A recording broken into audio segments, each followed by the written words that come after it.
पिछले मंथ में शुगर का काफ़ी हैवी अटैक हुआ था मेरी मामा की आंखों पे, और डॉक्टर्स इनको नज़र आना ब्लरी से इमेज नज़र आते थे, मतलब कि फेस सही से नज़र नहीं आते थे, बस एक बॉडी का इमेज नज़र आता था।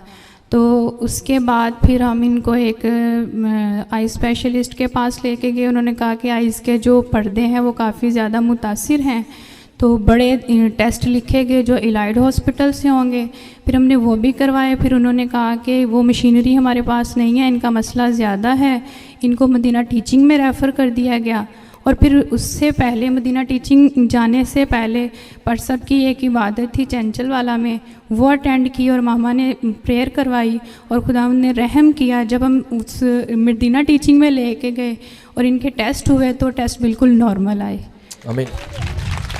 जब पिछले दिनों चंचल सिंह वाला में प्रोग्राम था तो उस दिन ये एक दिन पहले इन्होंने लैब से टेस्ट करवाए, तो उन्होंने कहा था कि इनके पर्दे जो हैं नज़र वाले वो काफ़ी वीक हैं, इनकी नज़र ठीक नहीं हो सकती। लेकिन रात को दुआ करवाई, सुबह जाकर दूसरे हॉस्पिटल से दोबारा टेस्ट करवाए और वो टेस्ट जो थे वो बिल्कुल नॉर्मल आए। हार्ट का मसला था वो भी खुदा ने हील किया है। खुदा के जलाल के लिए शुक्रगुजारी करते हुए तालियां बजाएंगे। वही खुदा है जो हील करता और बरकत देता है।